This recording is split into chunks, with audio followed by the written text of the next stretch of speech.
Bonsoir à toutes et à tous et bienvenue sur 8 Mont Blanc. Nous sommes le jeudi 4 octobre 2018. Voici les titres du journal.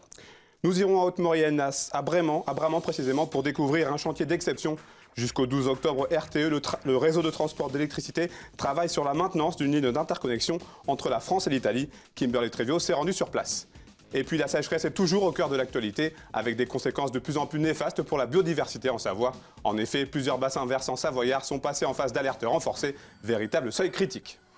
Mais avant de développer ces titres, Sébastien, une page se tourne véritablement à Aix-les-Bains. Et oui, Dominique Dor, à la tête de la ville depuis plus de 17 ans, avait convié la presse ce mercredi soir et il a officiellement annoncé sa démission de son poste de maire d'Aix-les-Bains. Une décision mûrement réfléchie et anticipée depuis 2014, date de sa dernière réélection. C'est Renaud Beretti, son premier adjoint jusqu'alors, qui devrait lui succéder lors du prochain conseil municipal dans une dizaine de jours. Dominique Dor restera conseiller municipal et président de la communauté d'agglomération Grand Lac. On écoute sa réaction au micro de Victoria Lopez. On aimerait toujours faire les choses plus vite, autrement. Il y a des tas de trucs que j'aurais aimé faire, que j'ai pas fait, parce qu'on n'a pas assez d'argent, parce qu'on nous en pique trop, parce que ceci, parce que cela. Donc, bon, si on additionne, on peut trouver des dizaines de regrets. Mais en réalité, je suis plutôt heureux de ce que j'ai fait. Je pense avoir jamais trahi la promesse faite en 2001. De réveiller la belle endormie. Je pense qu'on est vraiment dans cette trajectoire depuis 18 ans. Aix-les-Bains s'est réveillé, Aix-les-Bains est attractive, progresse chaque année, presque trop. Voilà, donc j'ai pas de regrets. Un peu de nostalgie, non, parce que je passe le témoin dans de très bonnes conditions, très réfléchi, très préparé, à des gens qui sont super, qui connaissent la ville aussi bien que moi, même mieux que moi, à Renaud, à Marina, à toute l'équipe qui est derrière eux. Moi, j'ai 59 ans, je vais avoir 60 ans.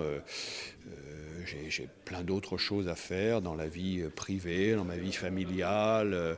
Donc non, ça correspond à une étape que je crois juste, en vérité, dans ma vie. On continue avec un chantier d'exception. Oui, c'est une intervention de maintenance hors du commun que réalise actuellement le réseau de transport d'électricité en plein parc national de la Vadoise. Du 1er au 12 octobre, 40 spécialistes des lignes électriques venus de toute la France travaillent sur la réparation et la maintenance d'une ligne d'interconnexion reliant la France et l'Italie. Les explications de Kimberly Trevio.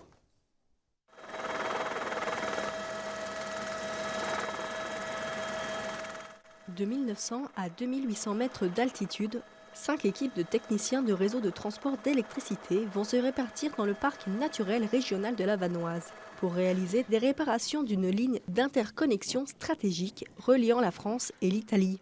Une intervention engendrée par les périodes de givre. C'est vraiment très rare. Généralement, la maintenance, on fait des opérations un petit peu de moins grande envergure. Là, c'était une volonté de RTE d'activer ce qu'on appelle en fait un groupe d'intervention prioritaire, ce qu'on appelle le GIP, qui est un petit peu nos équipes d'intervention en cas de dépannage, d'avarie qu'on a sur le réseau. Et c'est aussi pour nous un chantier de ce type-là, pour s'entraîner, finalement, pour entraîner nos opérateurs à pouvoir intervenir demain en cas d'avarie sur nos ouvrages. Ce chantier d'envergure binationale a nécessité près de 2 ans de préparation, pour un coût total de 500 000 €. Cette opération exceptionnelle donne également l'occasion aux lignards de tester des nouveaux outils et de nouveaux modes opératoires. Au niveau technique, il a fallu donc coordonner tout ça avec aussi le bureau d'études qu'on a sur Lyon pour les tensions mécaniques, pour pouvoir adapter le matériel qu'on allait utiliser pour pouvoir faire l'intervention. Donc ça détermine le temps qu'on va mettre, le nombre de personnes à avoir pour pouvoir faire l'intervention suite aux consignations qu'on nous a données.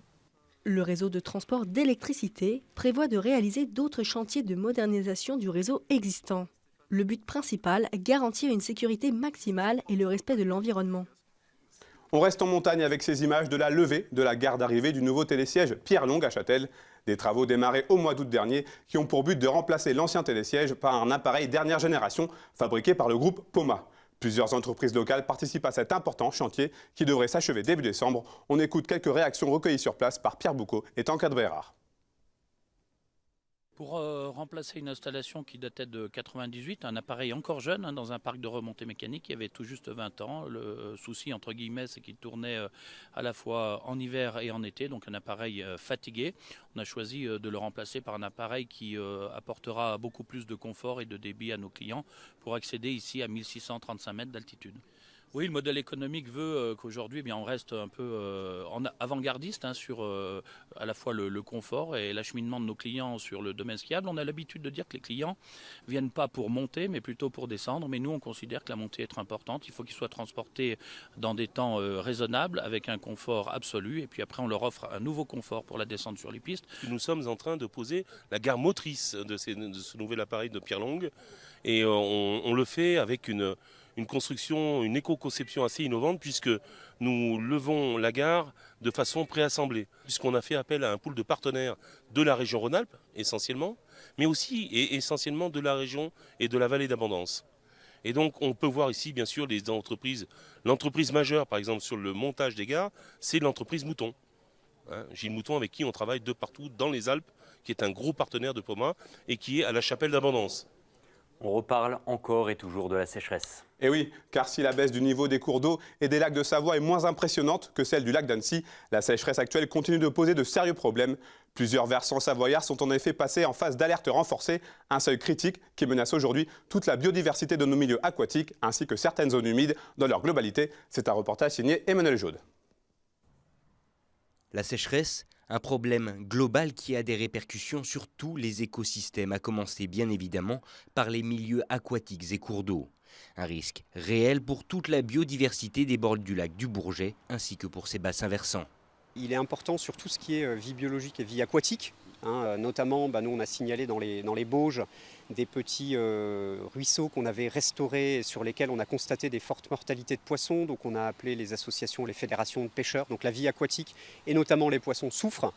Et puis tout ce qui est vie biologique, puisqu'on voit aussi du développement d'algues en bordure de rivières, parce qu'il y a un cumul de sécheresse et de forte chaleur. Donc c'est sûr que les milieux naturels souffrent aujourd'hui.